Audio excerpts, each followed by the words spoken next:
And I, for one, will never apologize to anyone for standing up for American automakers and American auto workers. The day after the governor delivered her plan for the state, we're taking a closer look at what she's outlining. 24-hour News 8 political reporter Rick Albin here at the live desk with us, dissecting the speech and what she said and what others are saying about it. Yeah, the governor hit some real points of consensus when she talked about things like government reform and job creation. She appealed to many when she talked about more funding for education on a number of levels, but she still faces the same problem that she has during much of her administration: how to pay for everything or anything she would like to do. Adopting the right budget in Michigan this year is also going to require a large dose of courage. The budget I submit to you next week will require compromise on the part of both parties.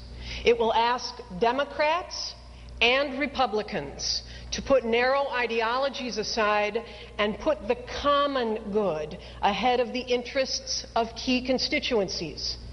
But that is what the moment of crisis calls us to do.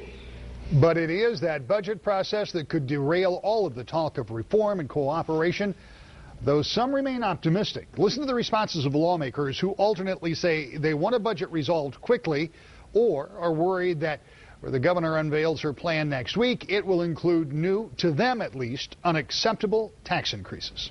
Well, I'm 100% for that. As I've said it for the last several months, I'd like to see us get it done by, March or sometime in April. We don't have time.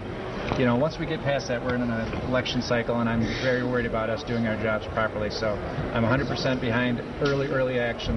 The facts aren't going to change between now and September, so let's just do what we need to do. But we think it's best that state government step up first and resolve a budget crisis without dumping it on the backs of taxpayers and job providers. 9 months ago, before an election, will the state Senate controlled by Republicans vote for increased revenue? I personally think no. We all need to put politics aside and do what's best for this state. That's what our residents have begged us for, and that's what we need to do. And we need to do the compromises that will make it possible.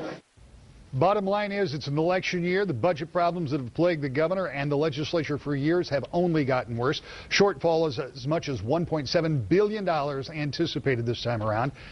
And all of the talk of reform and cooperation could be washed away by the sea of red ink that will inevitably lead to another ideological battle between cutting spending and raising taxes. Susie? Thank you, Rick.